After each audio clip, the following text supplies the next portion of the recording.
The concept of safety in rural America during the 1950s was built on a foundation of profound community trust.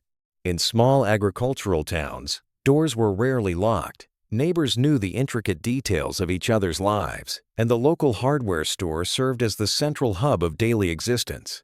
Plainfield, Wisconsin, was the very embodiment of this post-war ideal.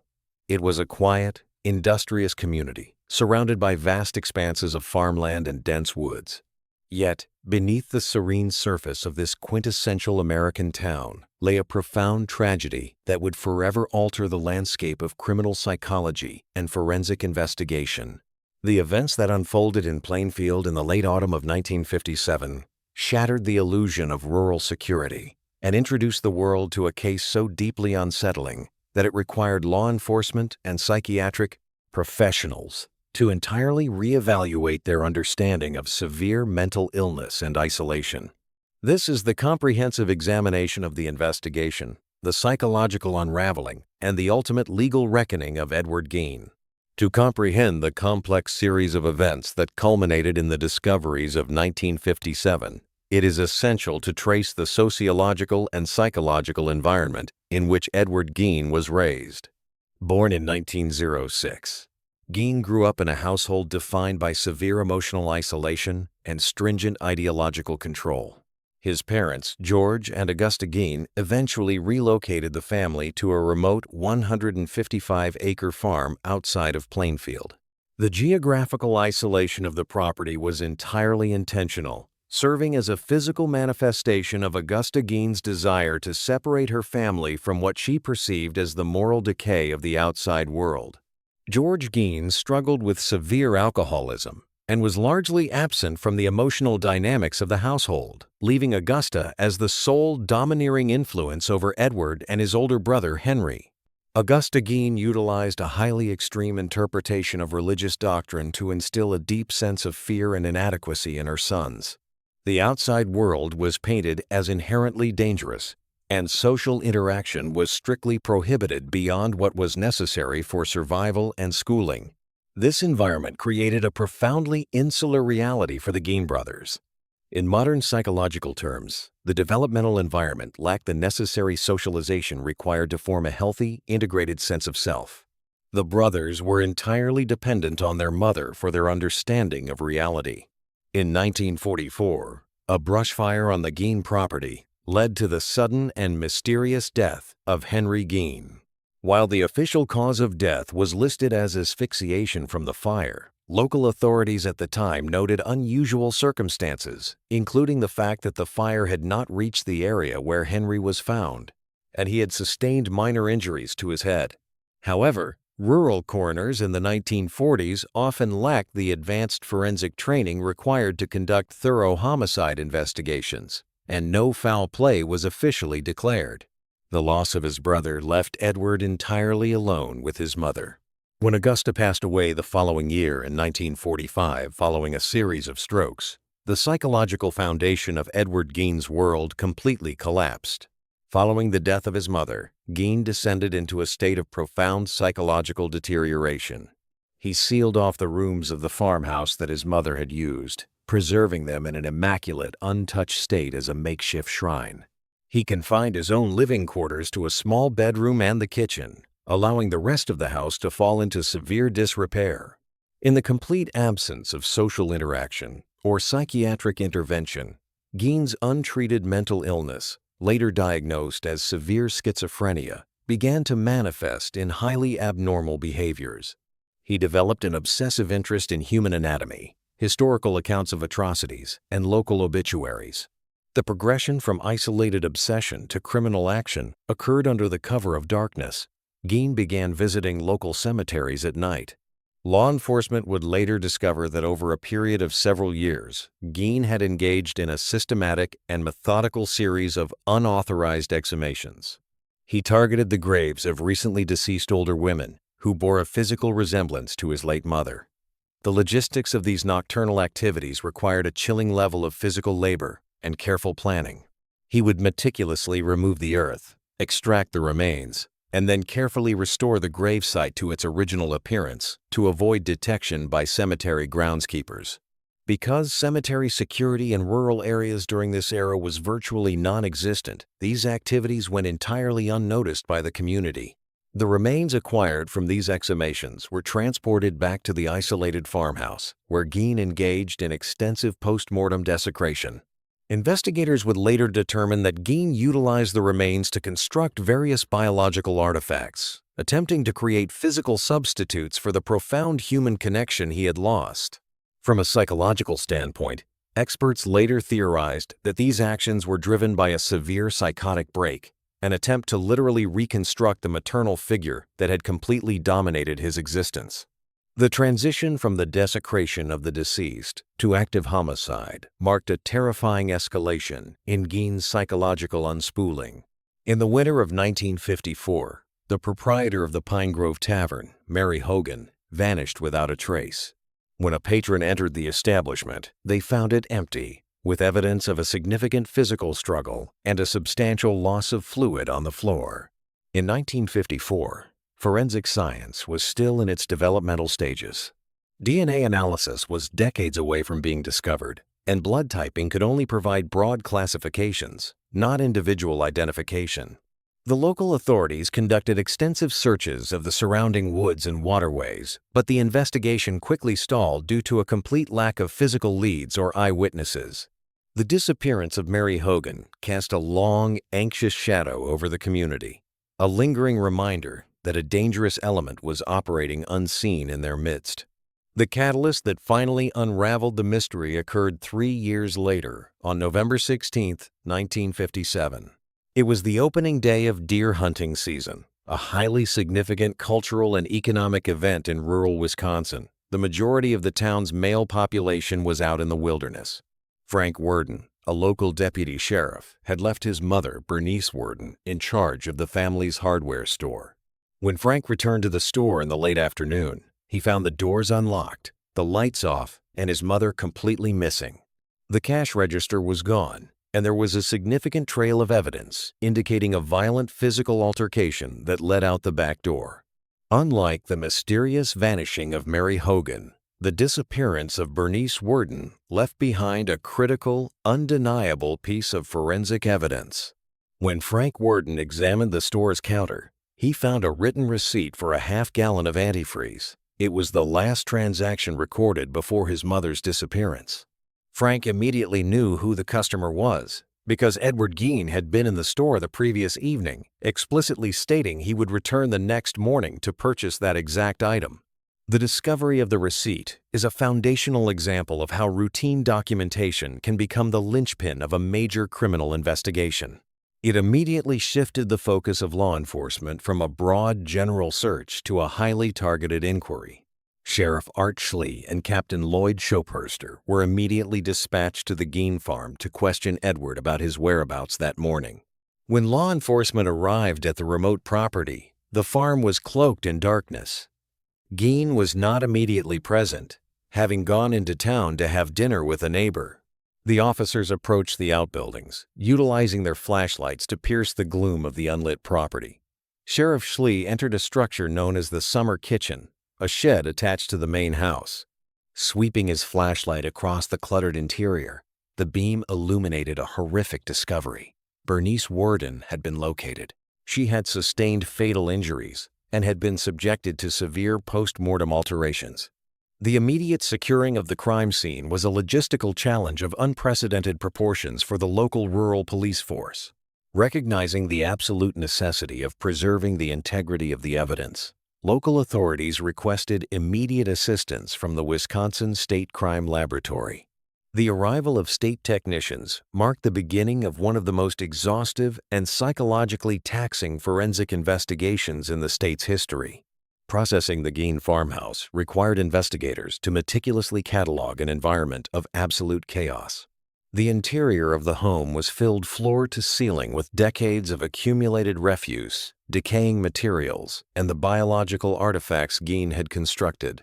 Investigators, lacking the modern psychological support systems and advanced protective equipment available to today's crime scene technicians, were forced to carefully document, photograph, and remove thousands of items. The emotional toll on the officers was profound, with many reportedly struggling for years to process the psychological weight of what they had been required to catalog. The forensic challenge presented by the farmhouse was incredibly complex. Investigators discovered the remains of numerous individuals, but they immediately faced a critical question regarding the scope of the homicides. They had to determine whether they were dealing with a highly prolific serial killer or if the remains were the result of the grave robbing activities Gein eventually confessed to. To solve this, forensic pathologists and state investigators had to work in tandem. Through extensive interrogations, which were initially met with silence before Gein began to offer a flat, completely emotionless account of his activities, investigators compiled a list of the local cemeteries and specific graves Gein claimed to have violated. To verify his statements and accurately determine the number of actual homicide victims, the state was forced to take the highly unusual legal and ethical step of exhuming the graves Gein had identified. The exhumation process was conducted with strict legal oversight and medical precision. When the state authorities opened the caskets of the women Gein had named, they found them entirely empty or containing only the personal effects buried with the deceased. This grim verification process provided a crucial breakthrough in the case. It allowed forensic experts to differentiate between the victims of the unauthorized exhumations and the victims of active homicide. Through careful anatomical analysis and the elimination of the exhumed remains, investigators were able to definitively isolate the remains of Mary Hogan, confirming that Gein was responsible for her death 3 years prior. Simultaneously, forensic ballistics experts at the state laboratory were analyzing a .22 caliber rifle recovered from the Gein property. By test firing the weapon and comparing the microscopic striations on the test projectiles with the evidence recovered from the remains of Bernice Worden, firearms examiners were able to conclusively match the rifle to the fatal injury. Furthermore, the missing cash register from the Worden hardware store was located hidden on the farm, providing the final, undeniable link in the chain of physical evidence. The interrogation of Edward Gein provided psychiatrists and law enforcement with a deeply unsettling look into the mechanics of severe psychosis. Gein exhibited a profound psychological disconnect from the reality of his actions. He spoke of his nocturnal visits to the cemeteries and the fatal encounters with Mary Hogan and Bernice Worden with a detached, clinical demeanor, entirely lacking in malice or standard criminal motivation. He claimed that he was in a dreamlike state during the events, driven by compulsions he could neither articulate nor control. This psychological presentation immediately shifted the trajectory of the legal proceedings. When Gein was arraigned, his defense attorneys requested a comprehensive psychiatric evaluation. The legal system was tasked with determining not whether Gein had committed the acts, as the physical evidence and his own confessions were overwhelming, but whether he possessed the mental capacity to understand the nature of the proceedings against him and assist in his own defense. Following extensive examinations by state-appointed psychiatrists, Gein was diagnosed with severe schizophrenia. The medical consensus was that his mental illness was so profound that it rendered him completely detached from reality. Consequently, the presiding judge ruled that Gein was mentally incompetent to stand trial. Instead of being transferred to a state penitentiary, he was committed to the Central State Hospital for the Criminally Insane, a maximum security psychiatric facility, where he was to be held until such a time as he might be deemed competent. The declaration of incompetence placed the legal resolution of the case in a state of indefinite suspension. For the community of Plainfield, this lack of a traditional trial and conviction prolonged the psychological trauma inflicted by the crimes. The town found itself the unwilling subject of intense national media scrutiny. The sensationalized reporting of the era often ignored the tragic realities of severe mental illness, focusing instead on the macabre details of the case. Plainfield became a destination for macabre tourism, with outsiders traveling to the area to view the property where the events had occurred. In 1958, just months after the discoveries, a fire of unknown origin broke out at the Gein farm, completely destroying the main house. While the official cause of the fire was never definitively established, it was widely understood within the community to be an act of collective purification. The destruction of the property served as a physical erasure of the trauma, a necessary step for the town to begin the arduous process of healing and reclaiming its identity from the shadow of the tragedy. It would be a full decade before the legal system revisited the question of Edward Gein's culpability. In 1968, psychiatric professionals at the state hospital determined that Gein's condition had stabilized sufficiently under medical care, and he was finally deemed competent to stand trial. The proceedings, which took place over a decade after the crimes were discovered, were highly unusual.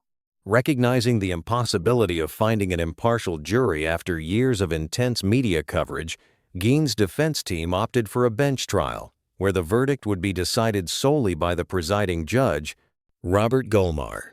The trial was deliberately narrow in its scope. To streamline the complex legal proceedings, the prosecution focused entirely on the murder of Bernice Worden.